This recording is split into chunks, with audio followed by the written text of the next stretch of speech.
Dikabarkan keduanya telah sah menjadi pasangan suami istri usai Ayus bercerai dengan Riri Fairuz. Ternyata kabar ini telah sampai ke Kepala KUA Pondok Gede, Ahmad Fauzi. Domisili rumah Nisa Sabian dikutip dari artikel Tribun Jakarta berjudul "Isu Nisa Sabian dan Ayus Menikah". Pihak KUA Pondok Gede akhirnya buka suara. Kami akan sampaikan. Dikatakan Ahmad Fauzi, ia mengaku belum pernah menerima berkas pernikahan Ayus Sabian dan Nisa Sabian. Perlu saya sampaikan sehubungan Nisa berdomisili di wilayah KUA Kecamatan Pondok Gede.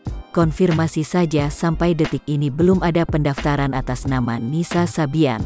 Tuturnya dikutip tribunjakarta.com dari YouTube Kiai Haji Infotainment, Senin tanggal 17 Mei tahun 2021.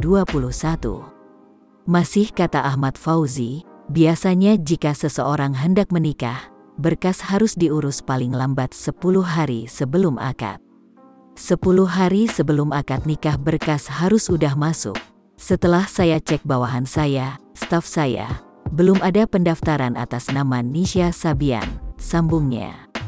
Ahmad Fauzi mengaku akan mengkonfirmasi jika Nisa Sabian sudah mendaftarkan diri. Nanti ke depannya jika ada informasi lebih lanjut, kami akan sampaikan, sambungnya.